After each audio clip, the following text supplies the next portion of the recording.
بسم الله الرحمن الرحيم. الحمد لله رب العالمين،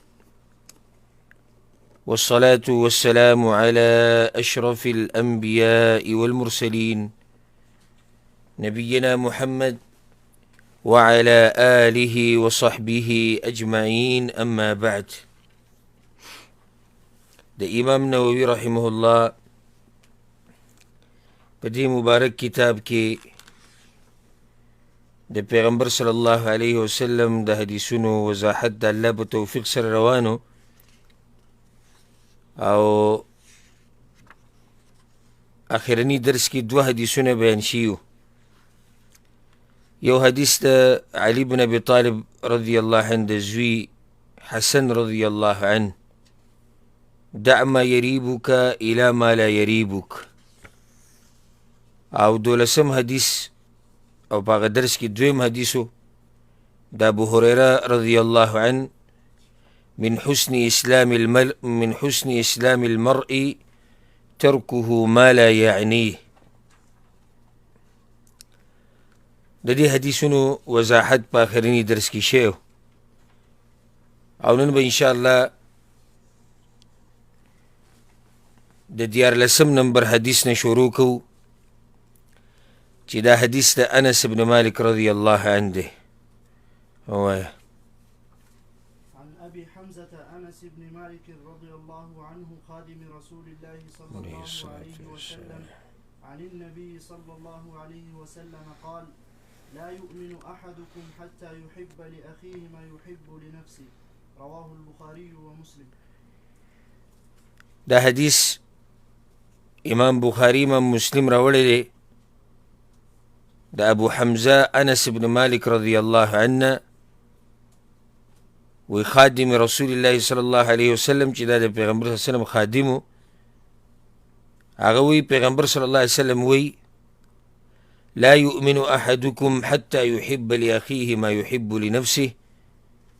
په تاسو کې یو سړی د هغه وخته پورې کامل مؤمن نشي جوړېدی تر څو چې د خپل ورور دپاره هغه څه نه خوښ کړي کوم څه چې د ځان دپاره خوښوي. د دې حدیث د وضاحت نه او فوایدو نه مخکې د راوي په باره کې به مختصر خبرې وکړو. راوي دی ابو حمزه انس بن مالک رضی الله عنه، مشهور راوي، مشهور صحابي، او د پیغمبر صلی الله علیه وسلم نه ډیر زیات احادیث را نقل کړي، او معروف شخصیت ته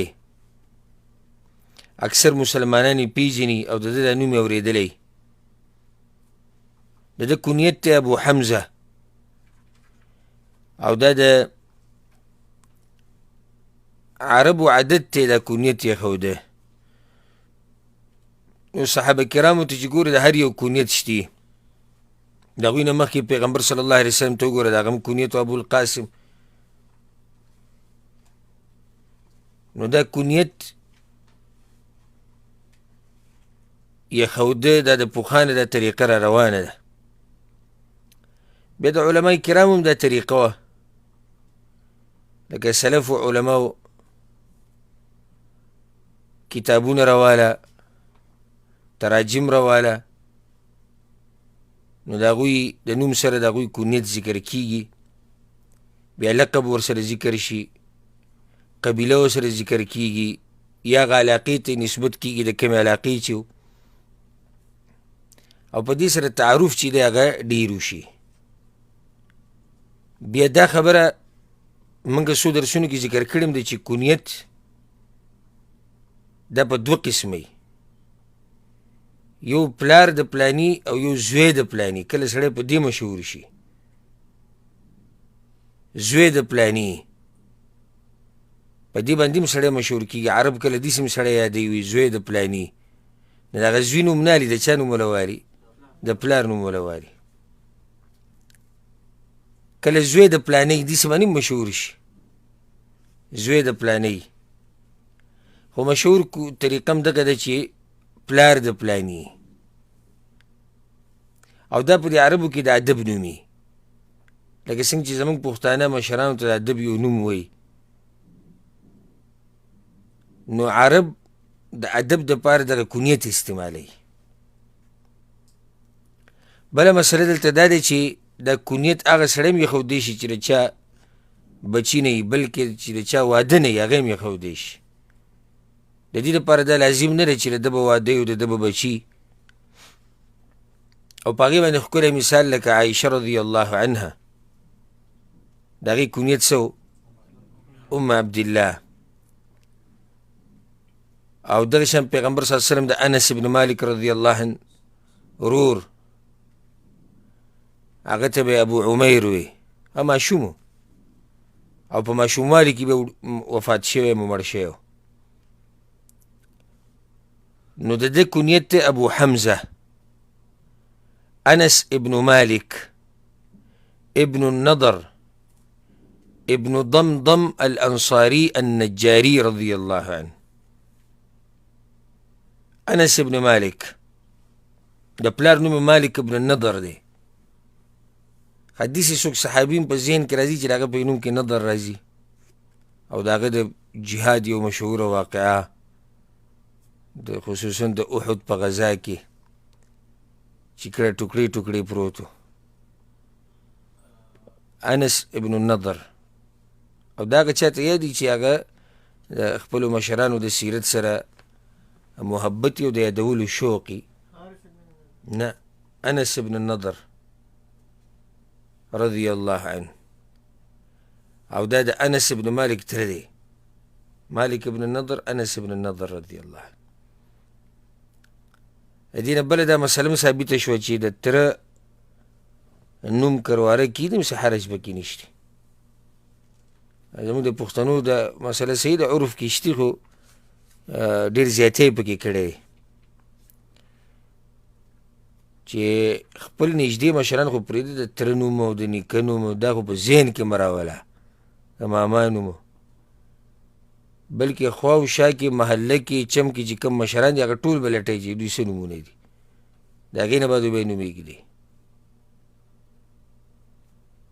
انس ابن مالک رضی الله عنه انصاری دی، نجاری دی، بنو نجار خاندان کې دی، مدنی دی ځکه چې د مدینې و. د پیغمبر صلی الله علیه وسلم خادم دی، دی مشهور وصف دی خادم النبی صلی الله علیه وسلم، او څه عزتمن لقبی دی او صفتی دی او خصوصیتی دی خادم النبی صلی الله علیه وسلم. د ده عمر چې کله پیغمبر صلی الله علیه وسلم مدینې ته راغی هجرت وکړو، د 10 کاله عمر. نو دا خلک راتلو پیغمبر صلی الله علیه وسلم باندې رحمات وکړی چې هغه هجرت وکړو دا مدینې والا.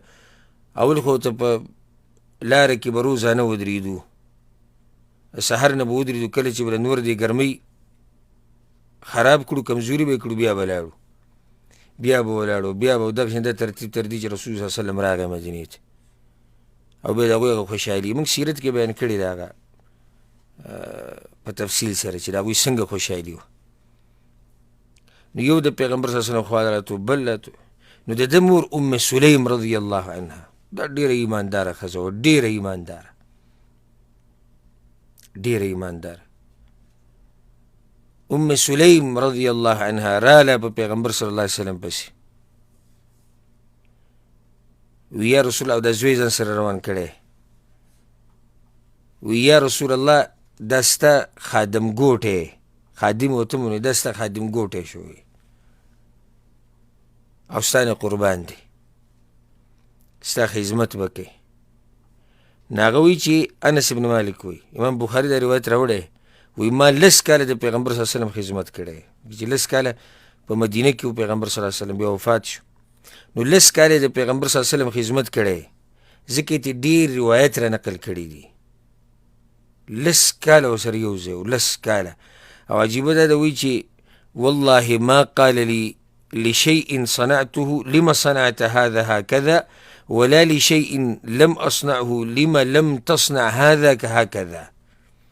وی په دې 10 کالو کې په الله مې قسمي چې ما یو کار کړی نو پیغمبر راته نه دی ویلي چې دا دې ولې داسې کړی، او که یو کار مې نه کړی نو دی راته نه دی ویلي چې ولې دې نه دی کړی. دا د پیغمبر صلی الله علیه وسلم اخلاق و د خپل خادم سره. نن سبا خادم خو پرېږده چې په دغه سره کار کوي په تنخواه باندې او په دیاړۍ باندې او په ټیکه باندې، د هغه سرمن وباسي، تباه و بربادي کړي. دا وي د خپلې پیسې دي. مسلمان شان دا دی چې دی به نری وي.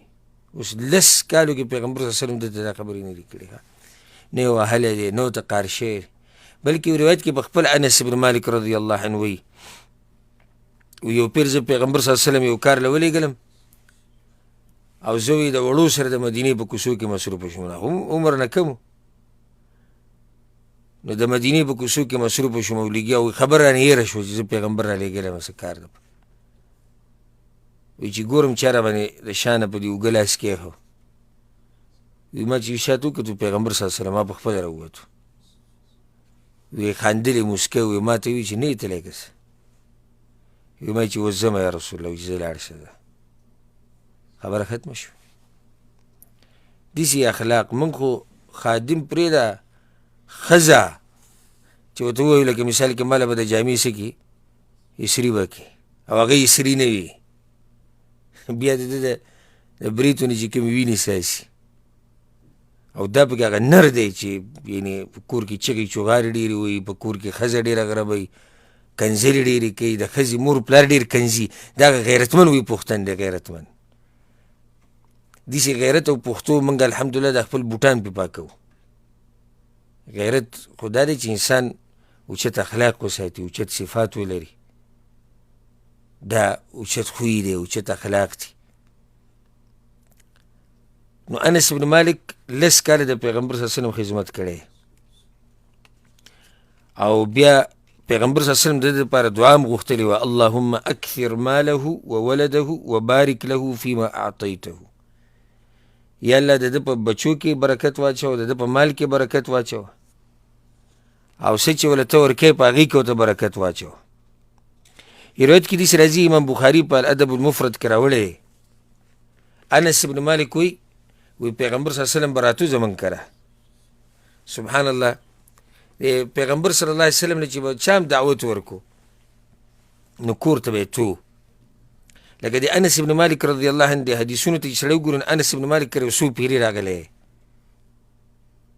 کله مور یې دعوت ورکړی چې پیغمبر صلی الله علیه وسلم ته ویلي راشه، د ده نیا وه او د هغې نوم ملیکه و، هغې ولم دعوت ورکړی و پیغمبر صلی الله علیه وسلم ته. نو انس بن مالک وایي چې پیغمبر صلی الله علیه وسلم به راتو موږ کره. وایي یو ورځ راغی نو زموږ دپاره یې دعاګانې وغوښتې، روټۍ موټۍ وخوړه، موږ کره ناست وو، بیا یې زموږ دپاره دعاګانې وغوښتې. وایي زما مور ورته ام سلیم ډېره ایمانداره ښځه وه او یوازې دې ایمان ته وګوره چې خپل زوی قربان کړو د دین نه. او موږ به غټې غټې خبرې به کوو چې بعض په دې مجلسونو کې کښېني، بلکې بعض هغه خلک چې یعنې د علم د شعبې سره تعلق یې دیم خپل بچی په دین کې نشي قربانولی. موږ لیدلي ډېر داسې چې د علم د شعبې سره به تعلق یې نورو ته به نصیحتونه کوي خو خپل بچی دې ته نشي وقف کولی چې دی به قرآن یادوي، دی به علم کوي، دی به عالم به ترې جوړېږي، دی به د اسلام خادم به ترې جوړېږي، نه دې ته نه تیار. ځکه چې هلته سوچ دی چې دا به څوک راوړي ماله، پیسې به ماله څوک راوړي. هلته خو د خلکو دا سوچ جوړ شوی دی چې چا چې دین زده کړو دی د لوږې نه مړ شو. نو دا یې زده کوي د ام سلیم رضی الله عنها نه چې راله او خپل زوی یا رسول الله دا زما زوی قربان ستانه، هغه زوی نه الله څومره غټ سړی جوړ کړو. و دې کې ګوره د دې هوښیارتوب ته، هوښیاره ښځه و ځکه خو دا کار وکړه. نو کله چې پیغمبر صلی الله علیه وسلم وایي زموږ دپاره دعاګانې غوښتې وي، زما مور ورته وي یا رسول الله خویدمک الا تدعو له، یا رسول الله ستا د خادم ګوټی چې دی دله به کوم دعاګانې غواړه که نه، یعنې دله به کې خاص وغواړه. نو پیغمبر صلی الله علیه وسلم څه ووایي اللهم اکثر ماله، یا الله مال یې ډېر که، وولده بچي یې ډېر که، واطل حیاته او د ده ژوند اوږد که، عمر یې اوږد که، واغفر له او د ده دپاره بخانه وغواړه. وی چې 3 پیرې پیغمبر صلی الله علیه وسلم دا دعا غوښتې ده. بیا انس بن مالک څه وایي روایت کې داسې راځي چې فإني لمن أكثر الأنصار مالا، وی په انصارو کې ټولو نه زیات مال اوس ما سره دی، ځکه چې هلته پیغمبر صلی الله علیه وسلم چیل کړی و، دعا یې د هغه دپاره غوښتې وه. او وی چې هغه اولاد چې کوم زمانه پیدا دي، لکه په دې کې نوسیم راځي، زامن هم راځي، ټول پکې دننه راځي، نو په هغو کې 103 خو ما ښخ کړي دي، 103 فدفنت 103 103 ما دا ښخ کړي دي. او روایت کې داسې راځي چې وإن ولدي وولد ولدي، او زما زامن او زما د زامنو زامن ليتعدون على نحو 100، هغوی د 100 نه زیات دي.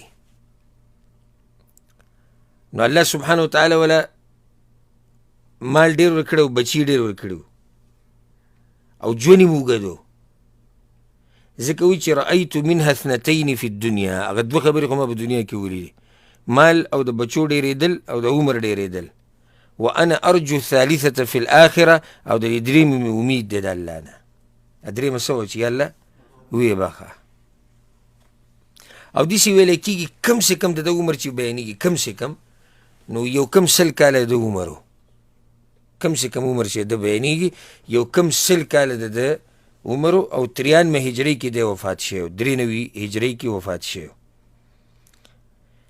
دې دا حدیث ته پیغمبر صلی الله علیه وسلم نه را نقل کوي، لا یؤمن احدکم حتی یحب لاخیه ما یحب لنفسه. ډېر خوندور حدیث دی چې تاسو کې یو سړی د هغه وخته پورې کامل مؤمن نشي جوړېدی چې څو پورې د خپل ورور دپاره هغه سنې خوښ کړي کوم چې د ځان دپاره خوښوي. دې حدیث ته نن سبا انتهایي ضرورت دی زمونږ. په بل روایت کې داسې راځي، امام نسایي راوړی دی، والذي نفس محمد بیده، په هغه رب مې د قسم د چا په لاس کې چې د محمد صلی الله علیه وسلم ساه ده، لا یؤمن احدکم حتی یحب لاخیه ما یحب لنفسه من الخیر. یو سړی د هغه وخته پورې پوره مؤمن نشي جوړېدی چې څو پورې د خپل مسلمان ورور دپاره هغه سنې خوښ کړي کوم چې د ځان دپاره خوښوي د خیر نه. ګوره دا وضاحت پکې ډېر راغی، من الخیر معنی دا شو چې خیر. اوس داسې هم کیدی شي چې کله نه کله یو انسان د ځان دپاره یو مباح شی خوښ کړي او په هغې کې زیاتی وکړي، هغه له نقصان ورکړي، کیدی شي که نه شي کیدی، دا شی به د بل دپاره نه خوښوي، خیر ټکی پکې راغی، من الخیر.